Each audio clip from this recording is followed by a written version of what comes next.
Welcome to The Art of Conversation with Noelle Mc Alinden, a series of authentic conversations with fellow artists and friends and cultural champions in unique arts and cultural settings. Today we're here at Enniskillen Castle, guarding one of the most narrowest points on the River Erne that has been strategically important throughout a 600-year history, one of the most significant monuments in the beautiful island town of Enniskillen.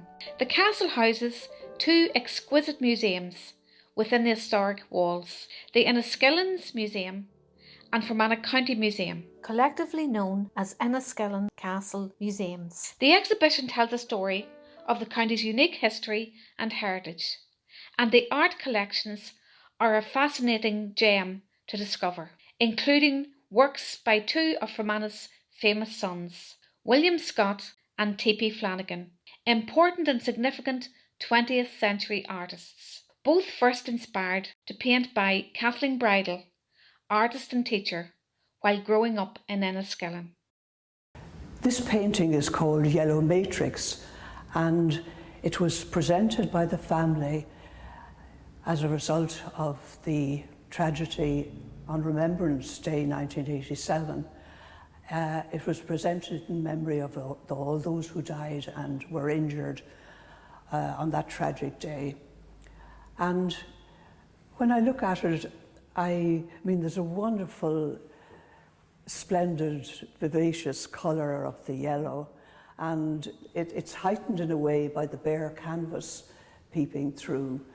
And then the red lines, because it was selected by the family, they always bring to my mind this tragedy, and I think it's a very moving painting, and so generous of the family to present it to the museum. By the time that this painting was done in 1973, William Scott had moved away from the bottle, basin, pot and pan, the realistic shapes of domestic objects, into a more abstract approach. The title of this painting is White Shapes Entering, and it focuses the attention on the two white shapes in the foreground, and in the background there's still a figurative representation of the frying pan that was so much part of his work.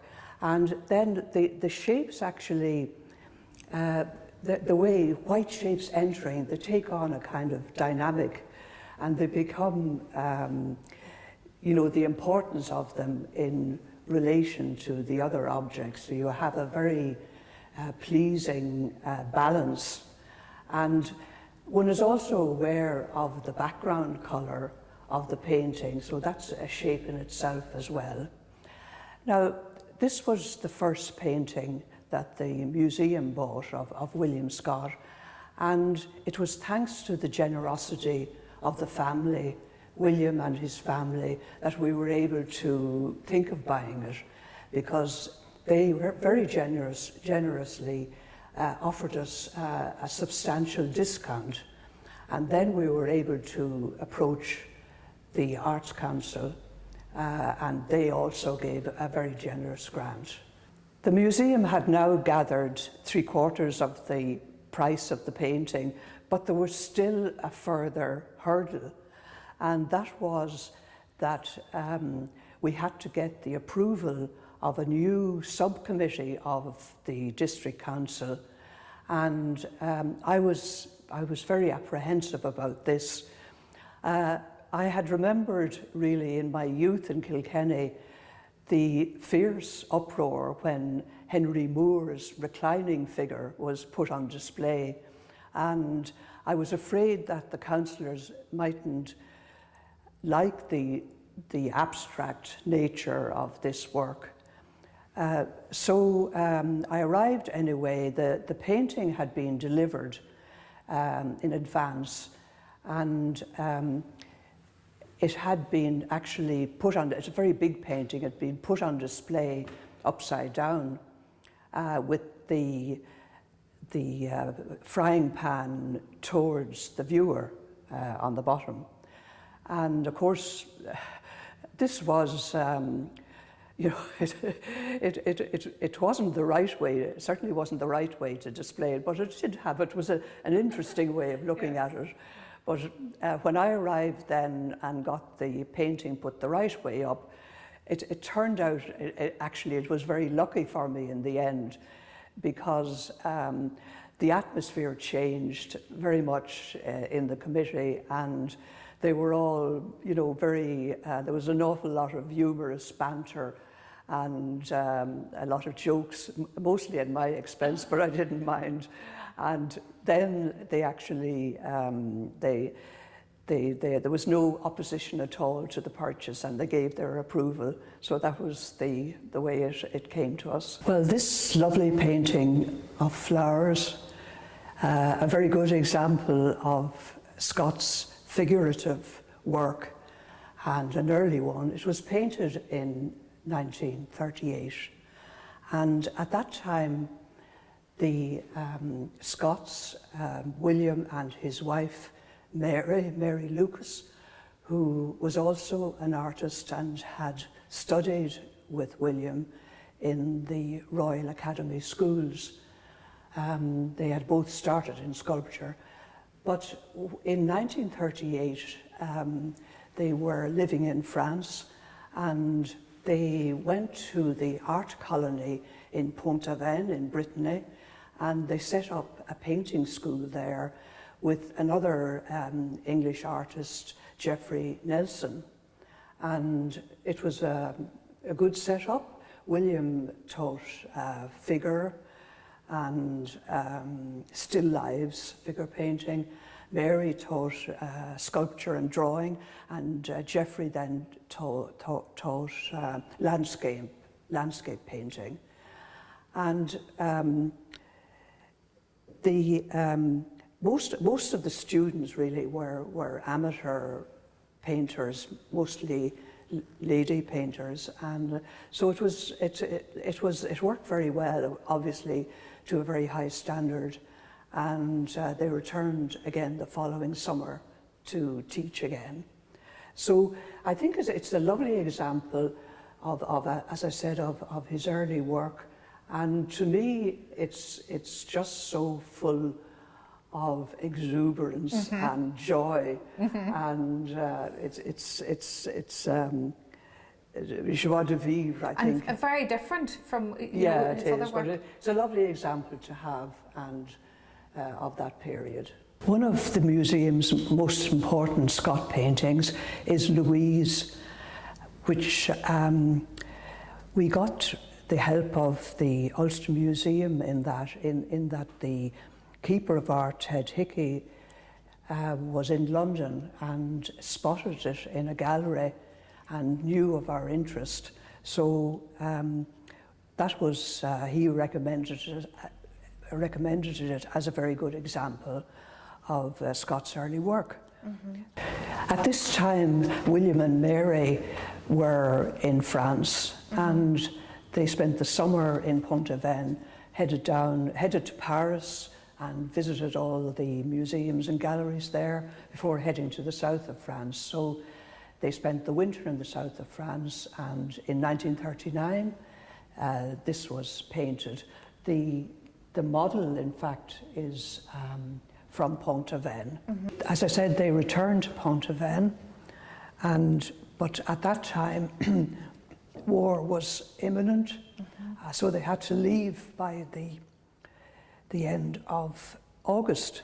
So again, we have another very good example of William's early figurative work, and this was painted in France in 1939, and the model was from Pont-Aven. So as usual, they went back to Pont-Aven in the summer of 1939, but unfortunately, of course, war was imminent, and they had to leave at the end of August. Fortunately for us, they brought both Louise and another painting of 1938, Flowers, with them.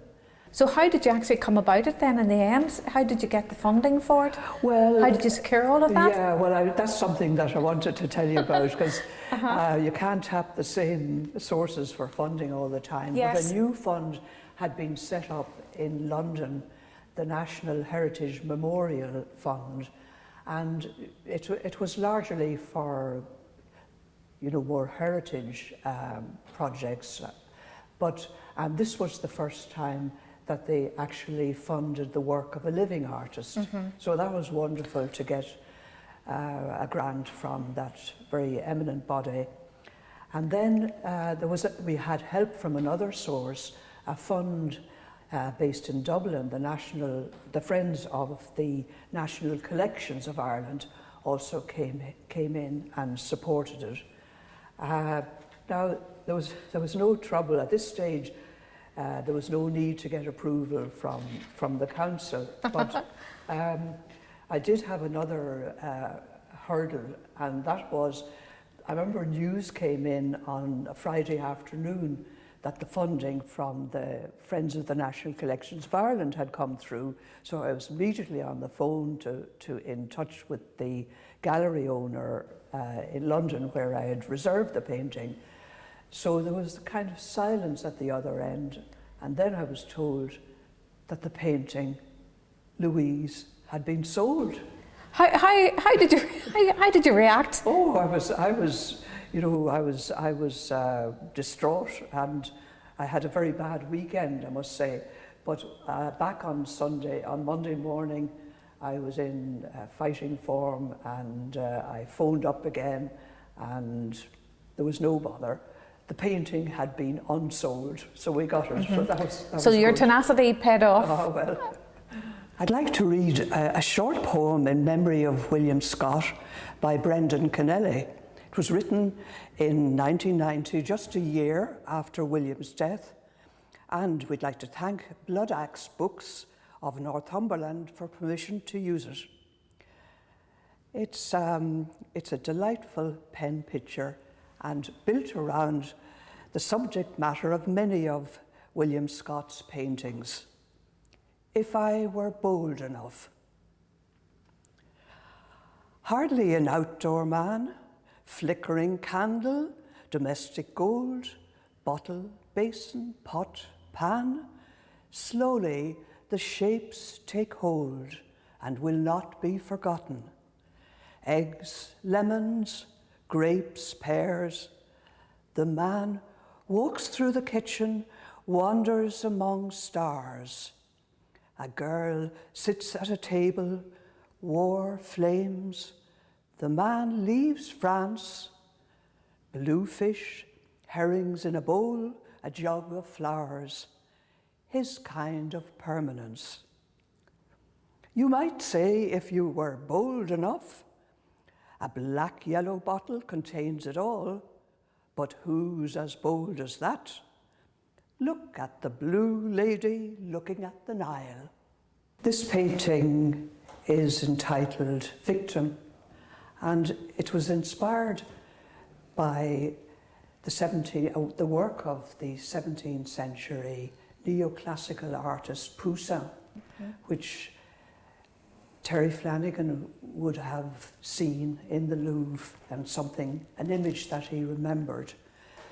Now, this was painted after his friend, the resident magistrate, Martin McBurney, was murdered in Belfast by terrorists, and it's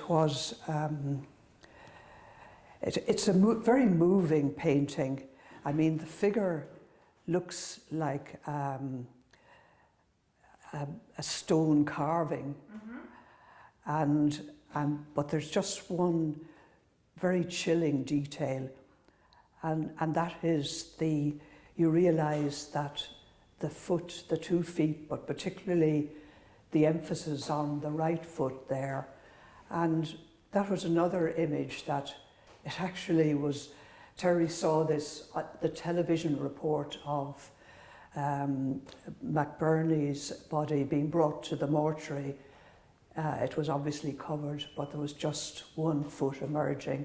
And I just think it's such a chilling detail, and it is, you know, it is a remarkable painting. I just think that this painting and the other painting in Ulster, Elegy, are among Terry's most profound paintings, very contemplative, and it is wonderful that they're in the collection. Absolutely excellent, Helen, and the dignity and I suppose the sadness associated with that time, and recreated and captured by Terry is here to witness as well. We were very glad in the museum to get this lovely drawing by William.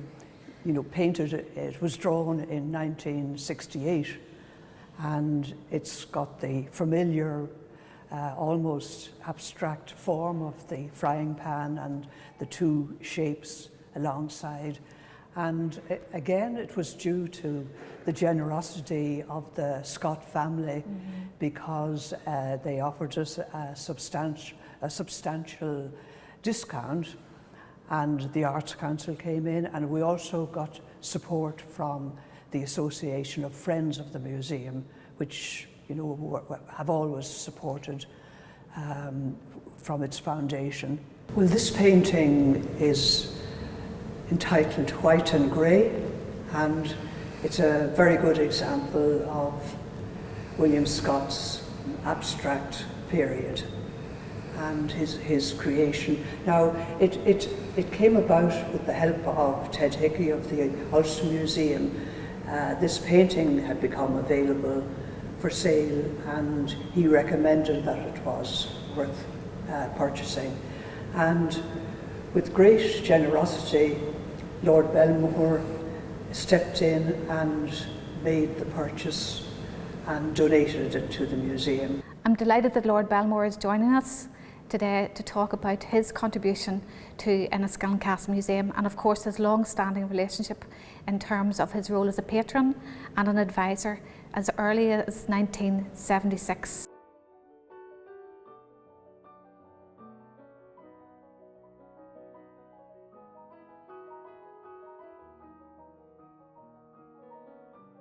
Well, I think this was probably the first lithograph I ever bought, and T.P. Flanagan and I were in London specifically to go to Willie Scott's studio, which was at the bottom of the King's Road, a place called Edith Grove.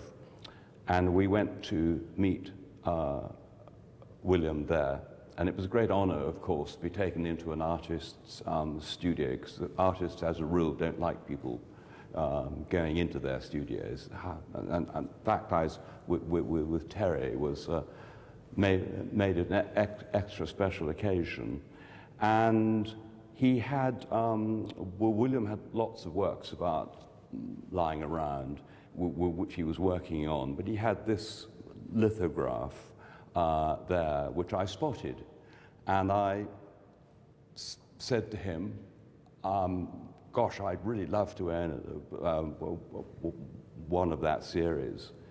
And he says, well, I'm very happy, you know, to let you have that. So he allowed me to buy it, and I brought it back home, and a few years later it formed part of a selection of my growing collection of works of art, which I was very happy to give the Fermanagh County Museum. I quite like the blue in it. Blue is not a colour we see a lot of here in Fermanagh, and so it immediately appealed. And just you want to look at the spacing of those pairs, because one thing that Willie did very well was his placing of objects. He got it right first go. He was a genius, of course. And they are mathematically absolutely correctly placed there.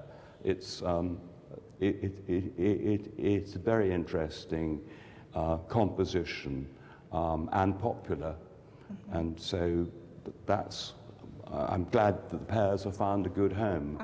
I know they're going to be well looked after here. Yes, and of course you've developed a huge appreciation of art over the years, and we talked about your appreciation too of the relationship with the artists as well, and getting to know them and become great friends as well. Yes, well I then got to know William. I mean, I was introduced to him, of course, by TP, and William in turn took me to various exhibitions in London, and he was very, very generous with his knowledge, and was very good at helping young people. In my case, I was just a collector, and he gave me an awful lot of very good advice. And indeed, I remember one occasion when we were in London, we were walking to his club, which was the Arts Club in West 1, and who should walk out of the Arts Club but Victor Passmore, who he introduced me to. Of course, they'd known each other for years because they were the same generation. So that was quite a moment. So, you know, one thing leads to another. Absolutely. And we spoke yesterday about the connection, how generous TP Flanagan was as well in relating to and connecting to other artists as well of his time. Yes, TP was very, very good to me. He introduced me to his coterie of very good artist friends like Basil Blackshaw, and that was very useful. You know, because I think that once you build up a rapport with an artist, it does help if you're in a situation where you might be able to buy one or two things. And I was sort of doing this in the 1970s, which there were many opportunities then. Yes, and it was very forward thinking though, because at a time this was a very different place. You know, that was very forward thinking of you. Well, looking yes, at that. but of course you must remember that people, as a rule, always want something which they don't have. And one thing we never had at Castle Coole was a collection of 20th century works of art. Yes. I mean, Castle Coole is known for its early 19th century furniture. Yes. But we really didn't have anything, you know, from the 20th century except some drawings by Raymond Piper and a portrait by Derek Hill, and that was about it. But that was quite standard for my parents' generation. Yes. You know, Yes. they had other things on you know, to sort in their lives. Yes, and other priorities. Yes, I suppose so. But it became an addiction for me. It is true, once you start to collect, it is an addiction. There's no point in pretending it's not, because it is. Yes. And Well, it's a healthy one. It's a healthy one. Yes, I hope so. I like to think it is. And I suppose we talked there as well about the importance of the relationship with the artist, and certainly when you think of the relationship here with the Scott family and their generosity as well, and that's been ongoing They've since. they've been incredibly generous. Yeah. I mean, really beyond the call of duty. It's very impressive. And aren't we lucky? Absolutely. But that investment, I think, takes time. It takes, you know, a lot of respect, mutual respect as well, and of course appreciation. On foot of many, many conversations with T.P. Flanagan, I decided that I needed to find and buy a really good example of Scott's work. And I commissioned a London gallery in about 1986 or 7 to find me a Scott. And this is what they offered me. And I knew as soon as I saw it that I'd hit a layer of gold, that this was something really important. Yes. It is. This is a major work It is. of art. And it was framed. Was it framed like this as well? No. This was something that was in a different league to what I would normally have bought. This was a serious adult work of art. Painted, I think, in the early 50s, am I right, or late 40s, but at that time when he was very much using what I call the Matisse table, and it just says it all. It's got great strength without being multicolored. It's almost monochrome. It's not quite. There's a little bit of yellow in I think that there, and there's a little bit of red. I suspect he primed the canvas with a red colour first of all, and it became everybody's. Yes, that's right. You can see the red around the edges. I mean, it is an established foundation for painting, to prime a canvas. And so I asked the gallery to find me a frame too, and which they weren't very happy about, I have to say. I now know why, because it's very time consuming. But they found this and said they thought it would go quite well. And I agreed. So I think they put the slip in as well. I can safely say that this is possibly one of the most important paintings in the public domain, as it were, in Ireland. It is incredibly important. It's got huge energy and great confidence. I mean, very few people could paint like that.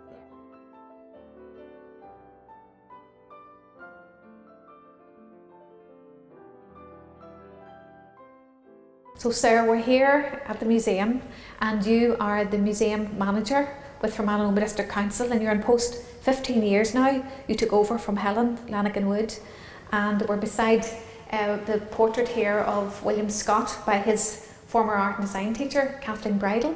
So Sarah, could you tell us a little bit about the context that we're in at the minute with the museum and this piece?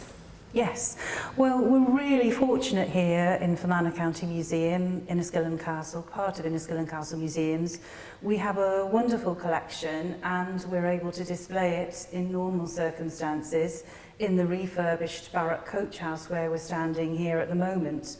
And we have our full circle art gallery with the collection of William Scott's, T.P. Flanagan's and historical works dating right back to prehistoric times in some of the jewellery that's on display here.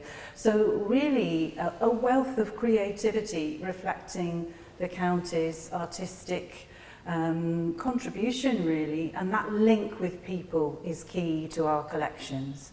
Obviously with COVID at the moment and the pandemic, we're not able to fully open, but we've been able to do lots of different activities behind the scenes and really welcome the opportunity of talking to you and filming and highlighting our wonderful collection here. And of course, not only do you have a very precious collection, but you also have hosted many events here and also as a performance space as well, Sarah. So we're delighted to be here today to just celebrate just some aspects of what you provide here. Absolutely, and the collection has really developed through people's generosity.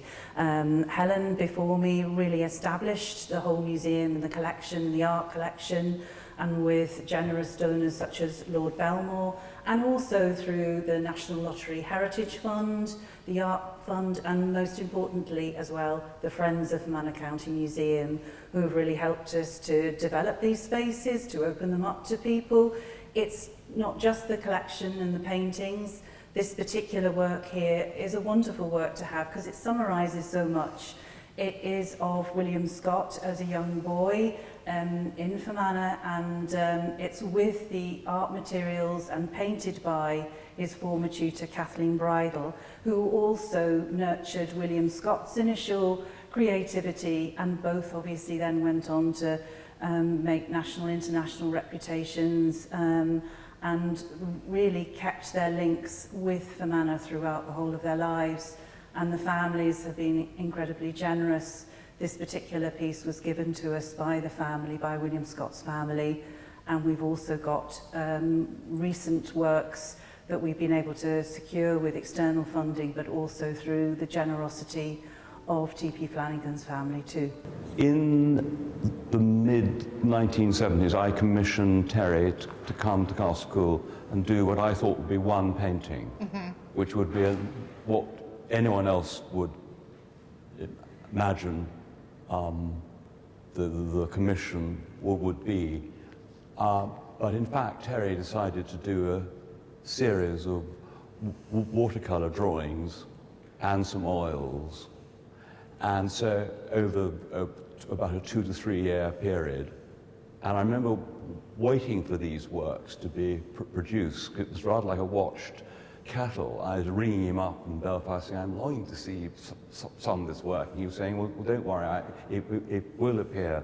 And eventually he produced the series, which was way beyond my highest expectations. Here is a drawing of the saloon in Castle Coole, and he then did an oil painting, a very large oil painting of it too. Now, the reason I asked him to paint the saloon was because at Lissadell, where he'd done a series about 10 years before, he painted a scene from the bowroom at Lissadell, which Yeats referred to in one of his poems. So there was a kind of link. And of course, working at Lissadell would have been wonderful for him, for Terry, because you had the reflected light from the ocean just down the road, as it were, or down the avenue. So here at Castle Coole, that's looking northwest down towards Loch Coole. And the only thing that's changed in the last 40 years is where there was a lovely china bowl on the table, but it's not there now, because unfortunately the chandelier fell down, which was hanging above it, and destroyed it. Luckily, no one was in the room. So this commission that you commissioned Terry to do set off a whole new range of work that he did, and a whole series, and actually influenced his approach as well to interiors, because he was well known for his light, his luminosity, and also his landscapes. I think his Castle Coole series was considered one of his most successful, and on the strength of his Castle Coole series, he was able to pick up a commission at Belle Isle for Miss Baird, and also at Enniskillen, County Mayo, and at Ely Lodge here in Fermanagh. He actually he picked up a lot of work, which was also successful, although I think the Castle Coole series was possibly the most successful overall, because for him it was very personal, because he was born and brought up in Enniskillen, and he knew about Castle Coole, but obviously hadn't been into the place because it wasn't open to the public in those days. So he felt as if he was pioneering this space. Absolutely.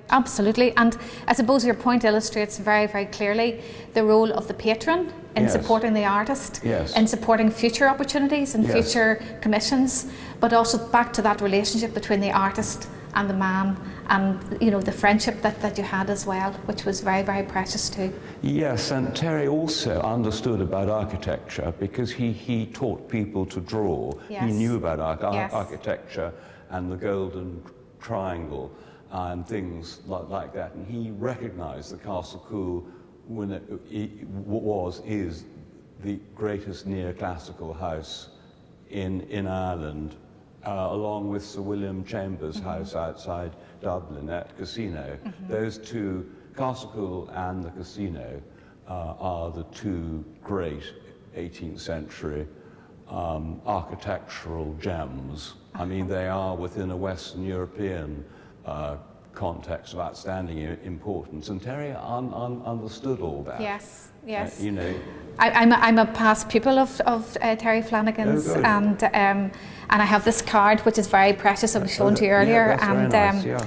when I exhibited one of my exhibitions, I invited him to come along, and he would have been a great supporter and a great an absolute inspiration, you know. So it's just lovely to hear the stories, you know, when you talk about him as a friend as well as someone that you admire and respect. This is a watercolour drawing by Terry of part of the railway, what's left of the old railway track that passes through Castle Coole on its way to the Weirs Bridge and on its way to Sligo.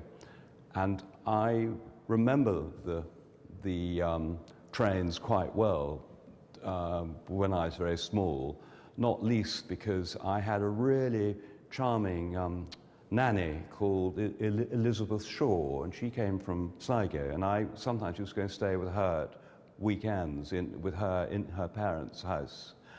So I knew about that, but I also knew about the track because I remember doing something which I don't recommend other people do, but with my father, he allowed me occasionally to put a penny coin on the track just before a train would come along, and I was always rather interested that instead of flattening the coin out like a pancake, it just used to shatter it. It's one of those extraordinary childhood memories, but it's not something that anybody should practice, I hasten to add. I was being supervised by my father. This was about 1956, because I think that railway line closed in about 1958, when sadly the Enniskillen railway station closed. So this is a wonderfully jungly July scene where it's very heavy in Fermanagh, oppressive, and that's exactly what it would have looked like. I mean, that area now would be sort of down below the golf course, what we call Brendrum. That's where that area was. And so that was his only, I think, nod, as it were, to the railway line going through Castle Coole.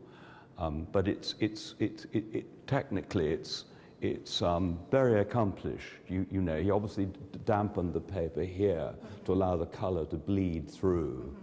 Terry was very, very skilled at controlling how colour, watercolour bled through paper. It was one of his great skills. I tried to get him to explain to me exactly how he achieved this, and he'd always just burst out laughing, which was his way of saying, "That's my little secret. I'm not telling anybody." Yes, these four oil paintings, and the fourth one here, are incredibly important works which were executed by Terry at the time that he did the Castle Coole series in the mid-70s. In fact, I had never seen these before until they, I think, were exhibited here not very long ago. Now, what's interesting to me is his palette, because a few years before he painted these from outside his studio in Donegal, Royal Mail commissioned him to paint a landscape called an Ulster landscape. Yes. I think there were artists in, you know, Wales and Scotland and England, and Terry was the Northern Ireland artist. And he painted a landscape which in a way was very similar to some of the browns and reds, and especially in these two here. What really interests me is this covered stack of turf, which of course you have to do to protect it from the elements. And I think that would have been very significant, the placing of that, because as an object in middle distance, it's sort of quite ambiguous. It could be all sorts of things. Absolutely. But in fact, as I think he entitles it turf under a blanket or something. But in fact, it's quite an interesting statement, and it's a shame he's not here to talk about it. I think a lot of artists find working on this scale easier, and so and he was clearly comfortable. You can just see these 4 landscapes. They really work. They pack a punch, and they explain a lot about the winter light that one gets here. You know, this suddenly opening of blue here. You know, blue, as I've said earlier, such a rare commodity in the northwest of Ireland. But anyway, we see it there, and his studio and I think his cottage was just within walking distance of these places. He loved going to Donegal. He spent an awful lot of time up there in the summer. Of course, he was great friends with Seamus Heaney. Yes. And I think they probably had the odd, very great fun sort of session up there discussing the Renaissance and probably all sorts of other things too. These are exceptionally good. I mean, if you were marking these paintings, in someone's finals, you'd give them top marks. They're so good. This moonlit scene of Castle Coole was part of the series. I mean, once he finished his series at Castle Coole, he didn't really go back to it. He felt he had completed his work at Castle Coole. Now, the moonlit scene of the house, it's one of 2 drawings of the house. I had the other one of the West Wing under moonlight, and I did ask him how he managed to make the wing stand out, from a technical point of view, and he said, well, what he did, he just painted a moonlit scene without any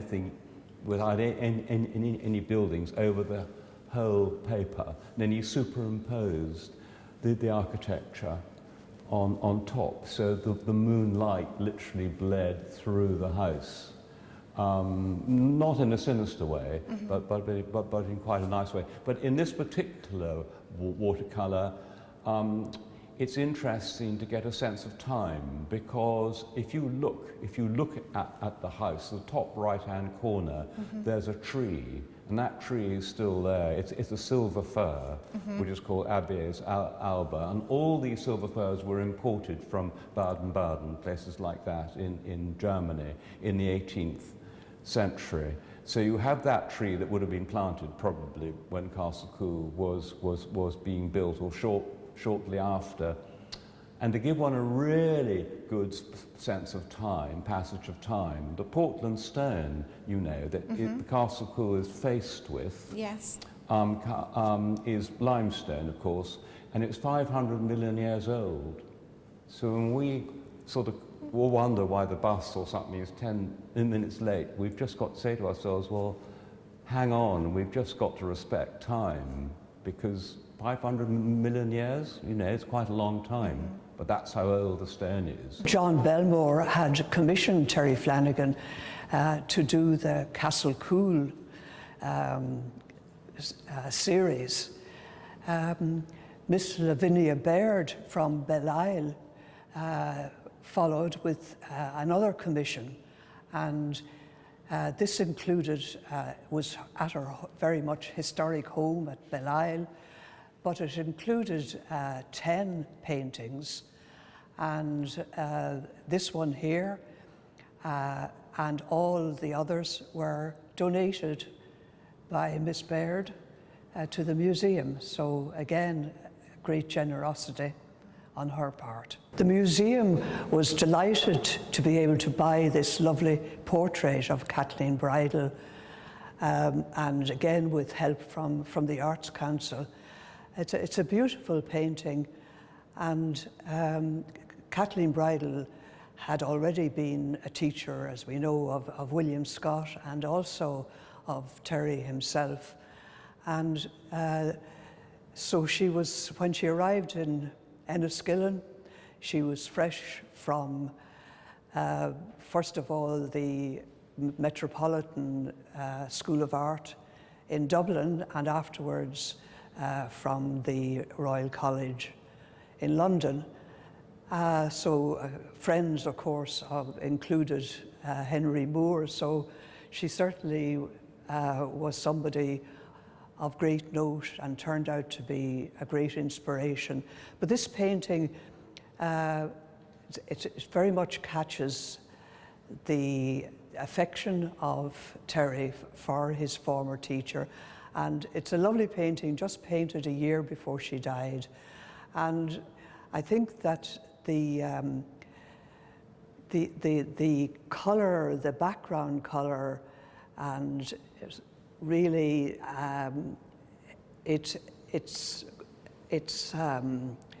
the grey fades into the background and the light falls on her face. And very nice description of it with the feathered brush strokes, and the light of the painting falling on her face described as the doorway to her soul. And I really think it's a lovely, as well as being a beautiful painting, it's the most heartfelt tribute to Kathleen Bridle. An Ulster Elegy, one of the most contemplative paintings done by Terry Flanagan at the height of the Troubles. And the image really came from a tragedy some 10 years earlier, when Upper Lough Erne froze over and caused the deaths of 2 men. So this image remained with Terry, and he used it really to, very somber image to express his grief about community suffering and political stalemate, described by S.B. Kennedy in his excellent book as frozen attitudes on all sides. Thank you to Helen Lanigan Wood, to Lord Belmore and to Sarah McHugh. We could spend another hour talking about this fabulous collection. We've come full circle, and I really encourage you to come along to Enniskillen Castle Museum and visit it for yourself. Thank you. Thank you for joining us here at Enniskillen Castle Museum. I am truly indebted to Helen Lanigan Wood, to Lord Belmore and to Sarah McHugh for sharing with us some of their insights and some of the very precious cargo in this unique place. Come see and experience Enniskillen Castle Museum for yourselves. Explore the history and the heritage and the very, very precious cargo here. This is the perfect place to celebrate our history, our heritage, our creativity and our culture all year round.